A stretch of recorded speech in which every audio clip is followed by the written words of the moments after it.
Halo, apa kabar semua? Kembali dengan Putu Reza di Project Review. Dan kembali yuk kita ngomongin soal ekosistem. Jadi setelah sebelumnya ngomongin Apple, sekarang gilirannya untuk jagoan ekosistem lainnya yang gede banget, yaitu tidak lain tidak bukan Samsung. Ini banyak banget yang request di video sebelumnya, jadi yuk langsung aja kita omongin. Untuk video kali ini, seperti biasa yang saya akan bahas adalah produk apa aja yang ada di dalam ekosistemnya, saya punya apa aja, cara kerja, pemakaiannya gimana, segmentasi, serta fleksibel atau enggak. Oke, dari produknya dulu deh. Samsung ini punya lini yang luas banget. Luas banget.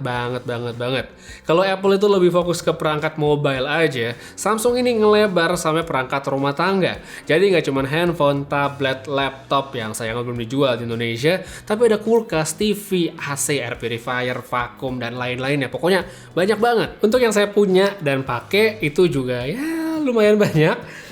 Handphone ada sini S21 Ultra dan yang lain-lainnya yang dipakai review di sini. Terus ada Smart Tag juga, ada tracker. Ya, smartwatch ini Galaxy Watch 3. Ini Galaxy Fit tuh ya, smart band-nya. Lalu apalagi ini TWS ada Galaxy Buds Pro, Galaxy Buds Plus ya ini. TWS dan satu lagi yang tidak bisa masuk di sini yaitu TV-nya, itu ada di bawah. Banyak ya, lumayan lah, tapi karena ini kita lagi ngomongin ekosistem makanya keluar semua. Kalau sehari-hari sih mungkin nggak bakal pada tahu. Sama seperti mayoritas produk dalam sebuah ekosistem seperti biasa, handphone adalah pusatnya. Ini adalah perangkat yang bisa dibilang paling umum digunakan, banyak sekali yang pakai, sekaligus pintu masuk yang paling gampang supaya user bisa mengakses produk-produk yang lainnya. Seperti di sini saya punya ada S21 Ultra lagi saya pegang, terus ada ini S20 FE, mungkin ada M62 dan lain-lain.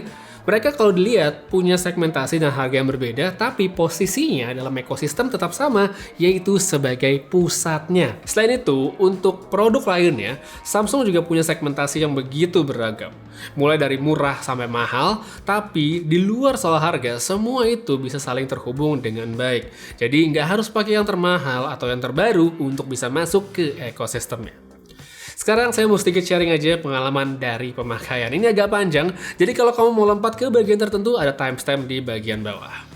Kombinasi yang paling standar dulu deh, handphone sama TWS. Samsung punya banyak sekali jenis TWS dalam beberapa tahun terakhir, dan salah satunya yang saya punya dan pakai di sini adalah Galaxy Buds Pro. Sebagai bagian dari ekosistem merek yang sama antara handphone dengan TWS, kemudahan pertama udah pasti adalah soal pairing. Cukup buka case, menunya langsung muncul, nggak pakai ribet, ini enak banget. Selain itu, TWS ini juga cukup pintar untuk berpindah-pindah alat menyesuaikan sama yang lagi dipakai. Misal, saya abis nonton YouTube di handphone, terus pingin beralih, misalnya nonton Netflix di tablet, nantinya TWS bisa pindah otomatis koneksinya selama kedua perangkat masuk dengan Samsung account yang sama. Ya, jadi lumayan panjang ya tadi walkthrough-nya buat TWS dan handphone. Sekarang kita lanjut ke kombinasi berikutnya, yaitu adalah handphone dengan smartwatch atau smart band. Yang paling basic udah pasti ini buat nunjukin notifikasi sama bisa ngontrol musik yang jalan di handphone. Selain itu, yang namanya wearables juga punya tugas untuk tracking aktivitas, dan ini dilakukan dengan sangat baik yang kemudian akan disinkronisasi ke Samsung Health. Jadi, setelah datanya masuk dan diupload ke cloudnya Samsung, nanti user tetap bisa mantau progres sekalipun udah pindah handphone selama sekali lagi sign in dengan Samsung account yang sama. Lanjut ke hubungan antara handphone dengan tablet. Samsung adalah salah satu yang masih konsisten sekali untuk merilis tablet Android di Indonesia. Salah satu contoh baru yang terjangkau dan saya lagi tes, ini ada Galaxy A7 Lite, A7 Lite. Meskipun ini bisa dibilang sebagai tablet entry level, tapi dari segi fungsinya, baik itu sendiri maupun bagian dari ekosistem, ternyata berjalan dengan baik. Fitur seamless audio bisa, mau oper-operan data dari handphone dengan cepat, gampang. Ada yang namanya Quick Share, ya bisa dibilang ini adalah airdropnya Samsung lah, jadi nggak cuma ke tablet, tapi bisa ke handphone Samsung lainnya. Habis itu ada juga yang namanya Samsung Flow yang berguna menghubungkan tablet sama handphone untuk nampilin notifikasi. Kelihatannya simple, tapi sebenarnya ini guna banget apalagi buat mereka yang mungkin lagi kerja pakai tablet.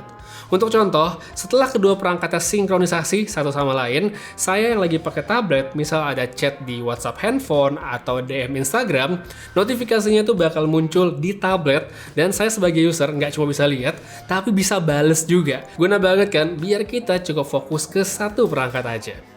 Habis itu masih soal sinkronisasi berbekal lagi-lagi Samsung account, notes yang ada di Samsung Notes baik itu di handphone maupun tablet bisa saling sinkron. Jadi mau ngetik ke tablet terus lanjut ke handphone nggak masalah banget dan semuanya seamless. Sesuai banget lah sama ekspektasi dari sebuah produk ekosistem.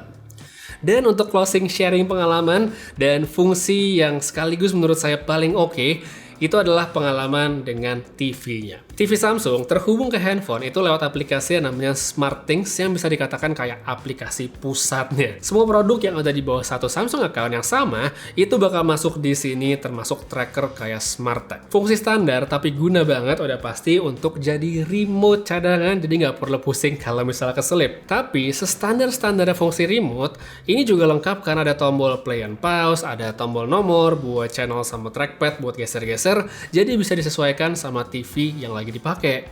By the way, ini juga bisa jadi universal remote untuk produk yang nyolok di TV, kayak misalnya PS5. Habis itu, selain soal remote, fitur lain yang bisa dimaksimalin itu ada yang namanya Smart View.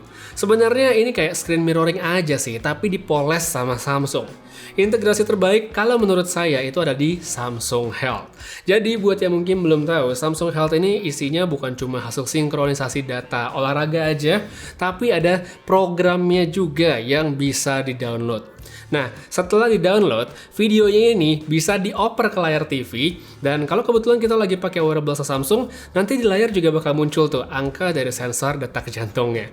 Menarik banget kan, kita bisa ngeliat 3 perangkat bekerja sama untuk ngejalanin satu tugas kayak gini. Jadi itu dia tadi sedikit sharing pengalaman pemakaian saya dengan ekosistem Samsung yang udah lumayan panjang, padahal produk Samsung masih banyak banget yang belum kesentuh. Sekarang kita lanjut ke pembahasan berikutnya, yaitu tentang jebakan ekosistem. Ini adalah topik yang akan selalu dibahas kalau kita ngomongin ekosistem. Dan kita lihat bagaimana Samsung bisa dibilang cukup ramah dan fleksibel pada user yang non-Samsung. Sebagai contoh, kayak misalnya ya Apple kemarin, mereka punya Apple Watch, itu cuma bisa dipakai dengan iPhone doang. Sedangkan Samsung, mereka punya smartwatch, punya smart band, itu bisa dipakai gak cuma di Android lain, tapi bisa juga nyebrang ke iPhone gitu ya buat Apple user. Walaupun cukup meragukan sih sebenarnya kalau orang udah punya iPhone atau masuk di ekosistemnya Apple, terus mereka pakai jamnya dari Samsung gitu. Jarang banget itu kejadian, tapi mungkin ada. Selain itu, hal yang sama juga terjadi di tvOS, bisa dipakai juga. Cuman ini bukan hal yang besar sih ya, karena nggak ada tvOS yang eksklusif setahu saya ya. Jadi tvOS itu paling bisa dibilang adalah perangkat yang paling fleksibel di antara barang-barang di ekosistem manapun. Habis itu, kalau kita masih ngomongin Samsung, mereka juga punya yang namanya Samsung DeX.